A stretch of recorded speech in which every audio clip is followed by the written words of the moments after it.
What's up, guys? This is Aaron. It's time for college football week 3 best bets. So far on the videos, we're 6-4. So let's continue there. 20-9 on the season. That's pretty good. Already right at 10 units of profit so far. So $100 better would be up $1,000 right now. So I've got 4 for you, 2 that have never been seen.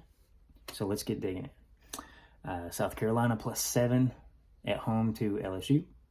So LSU, 0 sacks on the season. All right, so their defense is not looking so good.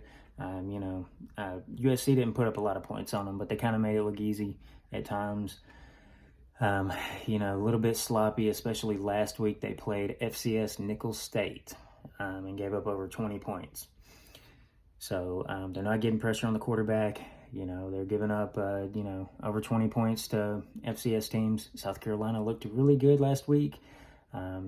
Week 1, they didn't look so good against Old Dominion, but, I kind of feel like that game was more of a, we know we're going to win. Let's put more into the Kentucky game. And it kind of shows because they go at Kentucky, blow them out 31-6. They held Kentucky to 44 passing yards. So, that's kind of what LSU has to do to be successful. John Emery's out at running back. Nussmeier doesn't run. So they're going to have to be predicated to a large extent on Nussmeier's arm, which, they can throw pretty well. But if you're able to, to hold an SEC team, any SEC team, to 44 passing yards, I kind of like what South Carolina is doing on defense. They have a 5-star, phenom freshman on defense. It's really getting after it. And on offense, Lenore Sellers is, he's not a polished passer, but he's a pretty good runner. And I do think that LSU is going to, suffer a little bit on defense as far as being able to stop the quarterback run. So let's take South Carolina +7. And I did put a little bit on the money line. I think plus 215 I got. So the second one is Western Kentucky -7 at Middle Tennessee. So Western Kentucky's won the last 5 in the series. This is a Conference USA tilt, yearly. So basically, you see that Western Kentucky, they're just a better talent team. They have access to a little bit better talent from, they're kind of in an area where they can go north or south to get talent, get some of the rejects from the Power 5 conferences or whatever. Whether it's Veltkamp or, 7th year, senior TJ Finley, who originated at Auburn, and was at LSU, then Auburn, then Texas State, and now he's at Western Kentucky. I think either way will be fine. So Western Kentucky, last year they won this game 31-10, 3 touchdowns. I don't think Middle Tennessee is, so much improved this year.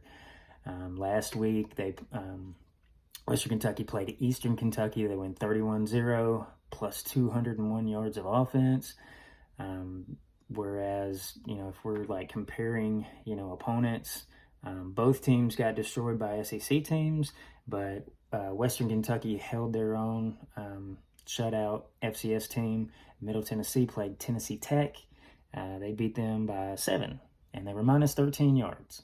So they're getting out-yarded in close games to FCS teams. Western Kentucky's blowing them out. So let's take Western Kentucky. I got that -7, -105. So the other 2 I'm giving out are 2 plays that I've already given out.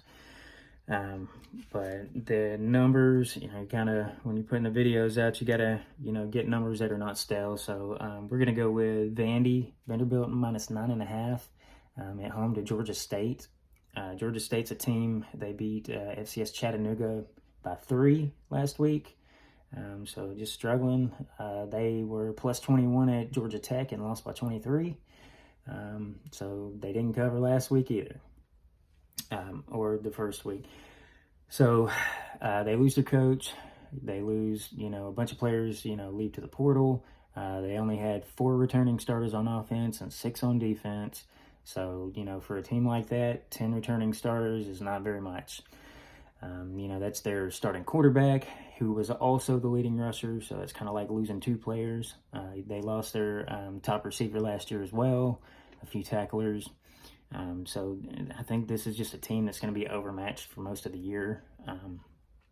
And Vanderbilt, they beat Alcorn State 55-0, FCS team.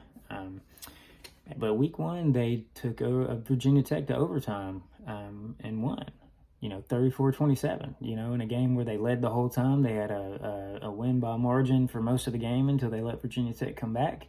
So, I'm much higher on Vanderbilt than I was coming into the year.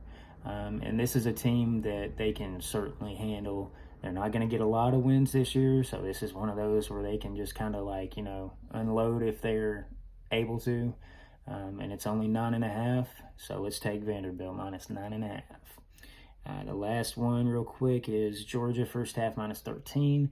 We already talked about what a poor job Kentucky did last week against South Carolina, lost by 25. They had 44 passing yards the entire game. The starting quarterback, Brock Vandagriff, 3 for 10 passing, no touchdowns, an interception. Gavin Wimsatt is the backup. He's basically just a running back playing quarterback. I think he had 14 yards and an interception, no touchdowns for either.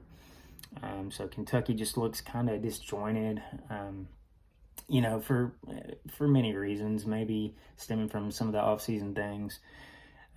Kirby Smart, Georgia's head coach, 20-11. ATS is an away favorite. So I do think that, this is just another one of those situations where they own Kentucky every year. Kentucky never scores more than, between 0 and 13 points. So I think we're just going to get more of the same.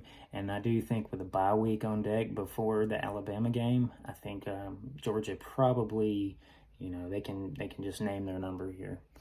So let's take Georgia first half minus 13. All right, guys, let's cash.